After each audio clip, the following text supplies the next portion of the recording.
प्यारे विद्यार्थियों, आज आप लोगों को कक्षा 9 विषय सामाजिक विज्ञान में लोकतंत्र के बारे में पढ़ाया जाएगा। लोकतंत्र एक ऐसा तंत्र है जिसको प्रजातंत्र भी कहा गया है। ये प्रजातंत्र क्यों बना, इसके बारे में कुछ इतिहास बताना चाहते हैं। जैसे सर्वप्रथम जब सरकार का निर्माण हुआ उस समय राजतंत्रीय शासन व्यवस्था थी, यानी कि राजतंत्र में इतना अत्याचार भ्रष्टाचार फैलता गया कि समाज के लोग राजतंत्र का विरोध करने लगे कि राजतंत्रीय शासन व्यवस्था में दोष भरा हुआ है, इसका अंत होना चाहिए। तो इसलिए समाज के कुछ अच्छे लोग राजतंत्र का विरोध करके एक नई व्यवस्था लाए, जिस व्यवस्था का नाम दिया गया कुलीन तंत्र। कुलीन तंत्र में समाज के कुछ अच्छे लोग, बुद्धिजीवी लोग, पढ़े लिखे लोग कुलीन तंत्र में सरकार अपने हाथों में लिए, सरकार चलने लगा, अच्छाइयों पर चलने लगा। आगे चल करके इस व्यवस्था में भी कुछ ऐसी विसंगतियां उत्पन्न हुई जो इस सरकार में रहने वाले लोग, जिनको कुलीन कहा गया, वे लोग, उनके अंदर भी कुछ कमियां आई, स्वार्थ आया, लालच आया, जिसकी वजह से फिर आंदोलन आरंभ हुआ, जिस व्यवस्था का अंत करके एक नई व्यवस्था लागू की गई जिसका नाम रखा गया लोकतंत्र यानी कि प्रजातंत्र, जो वर्तमान समय में लगभग सभी देशों में लोकतंत्र की सरकारें हैं और यही सरकार पूरे विश्व पर अपनी शासन व्यवस्था चला रही है। कहीं राजतंत्र यानी कि राजतंत्र में जो भी बुराइयां थी उसको दूर करने के लिए लोकतंत्र की स्थापना किया गया। वर्तमान में देखा जाए तो पूरे विश्व में अधिकांश देशों में लोकतांत्रिक सरकारें हैं, प्रजातांत्रिक सरकारें हैं। जो सरकारें जनता हित में, जनता की भलाई में कार्य करती हैं, जिससे राज्य का या देश का विकास होता है। विकास के नाम पर लोकतंत्र की सरकार की स्थापना किया जाता है कि जो भी लोकतंत्र में सम्मिलित होना चाहता है, सरकार में सम्मिलित होना चाहता है, जनता के सामने आकर के अपनी बातें रखता है कि हम अधिक से अधिक विकास करेंगे और आप लोगों के देख रेख में अधिक ध्यान देंगे, चाहे स्वास्थ्य संबंधी हो, चाहे शिक्षा संबंधी हो, चाहे विकास संबंधी हो, जो भी हो।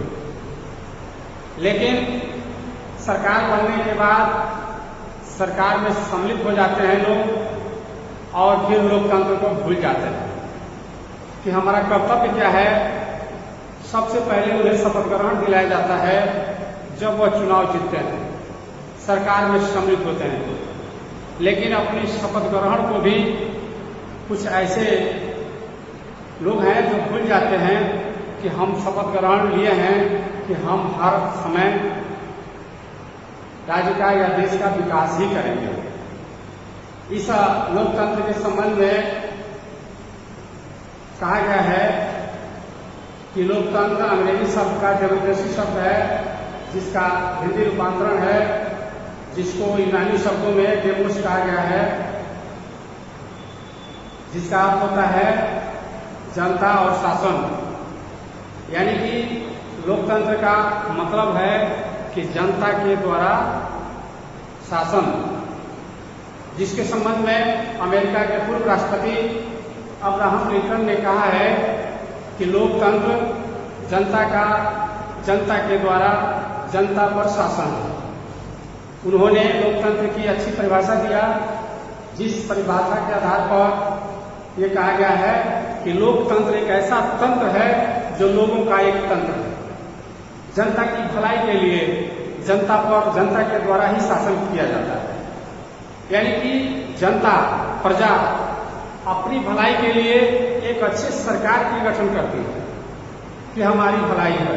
जैसे वर्तमान समय में देखा जाए तो मोदी जी की सरकार है। मोदी जी ने चुनाव के समय में कहा था कि सबका साथ सबका विकास। इसी नाम पर इस देश के लोगों ने मोदी जी को अपना पूर्ण बहुमत दिया और भारतीय जनता पार्टी की सरकार बनाई, जिन्होंने सबका विकास का दावा किया, सबके साथ का दावा किया। लेकिन आज हमें लग रहा है कि पूरी तरह से मोदी जी ये बात भूल रहे हैं कि शिक्षा पर उनका बिल्कुल ध्यान नहीं है। शिक्षा उनके जबान पर कभी तो आता ही नहीं है कि शिक्षा भी विकास की एक कड़ी है। शिक्षा को देखा जाए तो विकास की सबसे पहली कड़ी है। शिक्षा के द्वारा ही विकास होता है और मोदी जी का ध्यान इस शिक्षा पर नहीं है। तो कैसे देश का विकास होगा? कैसे मोदी जी चाहते हैं कि इस देश का विकास हो सके, सबका विकास हो सके? इस पर मेरा कहना है कि यहाँ जिस बात का शपथ ग्रहण उन्होंने लिया वह अपना वादा भूल रहे हैं और अन्य जगहों पे जहां से विकास नहीं होना है वहां उनका ध्यान है। तो ये ऐसी बातें नहीं है, ये प्रजातंत्र के विरुद्ध है, खिलाफ है। लोकतंत्र की अवमानना हो रही है, अवहेलना हो रही है और लोग इससे असंतुष्ट होंगे और ऐसी सरकारों को नापसंद करेंगे। इसलिए लोकतंत्र में इसकी विशेषताओं को अगर देखा जाए, मुख्य रूप से लोकतंत्र को इसकी विशेषताओं में जनता यानी कि जनता के द्वारा शासकों का चुनाव होता है। तो जनता उसी का चुनाव करती है जिस पर उसे पूरा विश्वास होता है कि यह व्यक्ति अच्छी तरह से इस राज्य को संचालित करेगा, राज्य चलाएगा। ऐसे ही ईमानदार यानी कि जो भी लोकतंत्र में नेता जनता के सामने आते हैं वे अपना यही दिखाते हैं कि हम एक अच्छी सरकार का गठन करेंगे, ईमानदार सरकार का गठन करेंगे और अच्छी सरकार चलाएंगे, ईमानदारी से चलाएंगे। तो जिस पर जनता का पूर्ण विश्वास होता है जनता उसे ही अपनी सरकार में सम्मिलित करते हैं। तो जनता के द्वारा इन शासकों का चुनाव होता है। ये लोकतंत्र की विशेषताएं हैं और लोकतंत्रीय शासन व्यवस्था में ऐसा होता है, चुनाव होने के बाद एक सरकार का गठन होता है और वह सरकार लोकतंत्र का निर्वहन करती है और एक अच्छे विधि का निर्माण करती है। सरकार का एक कर्तव्य होता है कि एक अच्छे विधि का निर्माण किया जाए जो नागरिकों पर लागू होता है, राज्य पर लागू होता है और इसको राज्य के द्वारा चलाए जाते हैं और देश के द्वारा चलाए जाते हैं। इस लोकतंत्र में कुछ अच्छाइयां होती हैं और कुछ बुराइयां होती हैं। दोनों चीजें होता है हर व्यक्ति में। जिसको गुण दोष कहा गया है तो गुणों के अनुसार अगर देखा जाए कि लोकतंत्र में कौन से गुण होते हैं, यह जनमत पर आधारित शासन व्यवस्था होता है। यानी कि जनता के मत प्राप्त होते हैं। जिस व्यक्ति को, जिस नेता को, जिस सरकार को, जिस पार्टी को जनता का सबसे अधिक मत प्राप्त होता है वही सरकार का निर्माण करता है और उसे ही सरकार बनाने का अवसर मिलता है। इसलिए इसको जनमत पर आधारित शासन व्यवस्था माना गया है कि जनता पर आधारित होता है, जनता के मतों पर आधारित होता है और जनता के हितों में यह सरकार काम करती है। और ये सरकार यानी कि लोकतंत्रीय सरकार लोकप्रिय एवं अस्थायी होता है। यानी कि जनता पूर्ण बहुमत की सरकार जब बनाती है तो वह एक सरकार लोकप्रिय सरकार होती है और अस्थायी सरकार होती है, जैसे आज की वर्तमान सरकार है। आज के कुछ वर्ष पहले इस देश के लोग ऐसे उथल पुथल में थे कि किसी नेता को यानी कि किसी पार्टी को स्पष्ट बहुमत नहीं दे पाते थे, जिससे एक अस्थायी सरकार का गठन नहीं हो पाता था। लेकिन आज इस देश के लिए एक ऐसे नेता मिले हुए हैं जो पूरे देश के लोगों को इतना आकर्षित किए हैं कि वह लोकप्रिय बने हुए हैं पूरे देश में और अस्थायी सरकार के रूप में भी कार्य कर रहे हैं।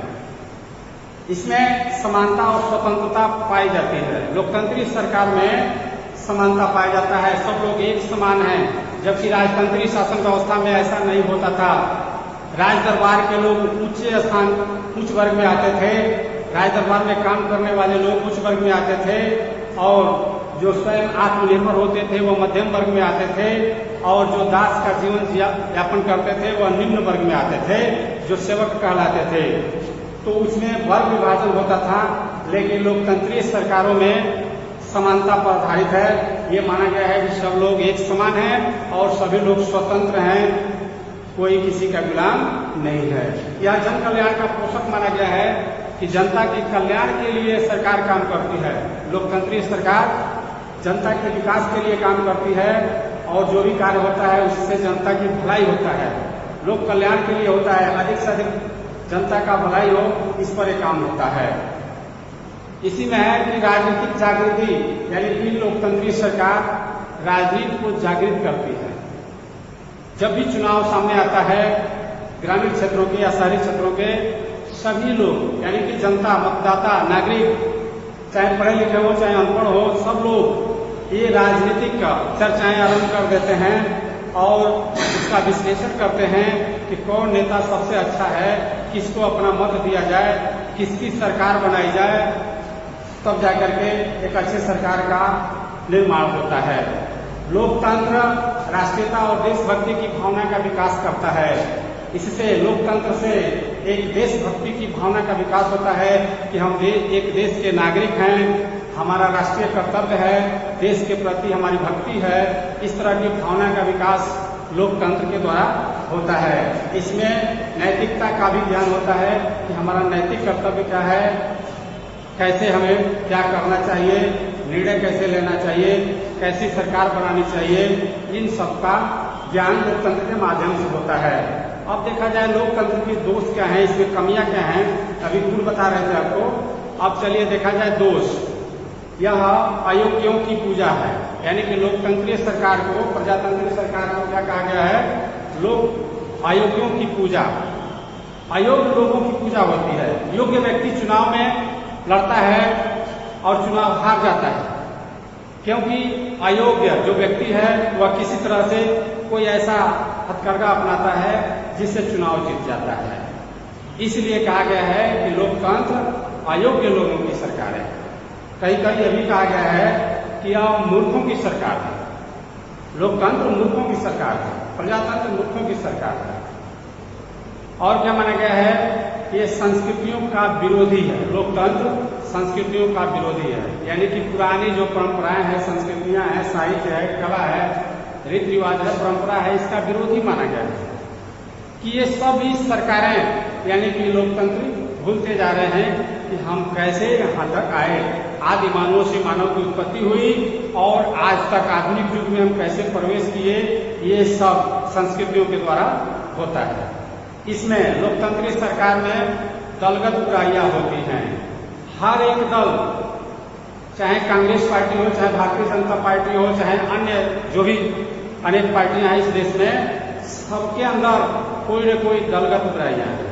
सभी दल एक दूसरे दल की बुराइयां करते हैं, आलोचनाएं करते हैं, इसलिए कि जनता उसकी आलोचना सुन करके मेरे तरफ आकर्षित होगी और तब मेरी सरकार बन जाएगी। तो इसमें कमियां होता है जिसके तहत ये समस्याएं आती हैं।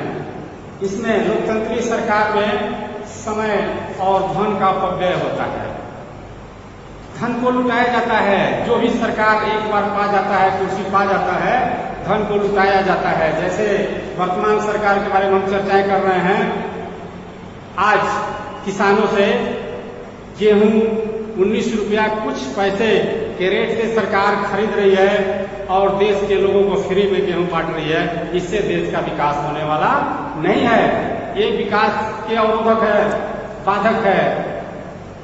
ये लुटाया जा रहा है, धन का अपव्यय किया जा रहा है। जैसे अयोध्या में मंदिर बनाए जा रहे हैं, ये भी धन का अपव्यय है। ये सरकार का दोष है कि धन को बेजगह खर्च किया जा रहा है। इसी तरह से पूर्व सरकारें भी की हैं। जैसे मायावती जी का जब सरकार था तो मायावती जी ने अम्बेडकर पार्क बनवाया, जो धन का अपव्यय किया गया। अखिलेश यादव की सरकार थी, उस समय अखिलेश यादव ने लोगों को बहुत रुपया बांटे जगह जगह, चाहे कन्यादान के रूप में, चाहे छात्रवृत्ति के रूप में। ये धन का अपव्यय माना गया है, इससे विकास होने वाला नहीं है, ये विकास की कड़ी नहीं है। इसलिए लोकतंत्रीय सरकार धन का अपव्यय करती है। और क्या है, लोकतंत्रीय सरकार धनवान लोगों की प्रबलता है, धनवान लोगों की सरकार है, धनवान लोग सरकार चलाते हैं। धनवान लोग जो कहते हैं, जिसको पूंजीपति कहा गया है, पूंजीपतियों की सरकार। जब भी प्रजातंत्र की यानी कि लोकतंत्र की सरकार बनती है, चाहे किसी भी पार्टी की हो, उस पर पूंजीपतियों का अधिकार होता है। पूंजीपति जो कहते हैं, सरकार में शामिल लोग वही कार्य करते हैं, उससे अलग हटके कुछ नहीं करते हैं। और यह सरकार क्या है, उदारवादी सरकार मानी गई है। सबके प्रति उदारता की भावना रखना है, चाहे कोई अपराधी हो, चाहे भ्रष्टाचारी हो, चाहे कोई आतंकवादी हो, सबके प्रति उदार की भावना रखा गया है। कोई कठोर निर्णय नहीं लिए जाते हैं, दंड की कोई व्यवस्था नहीं है।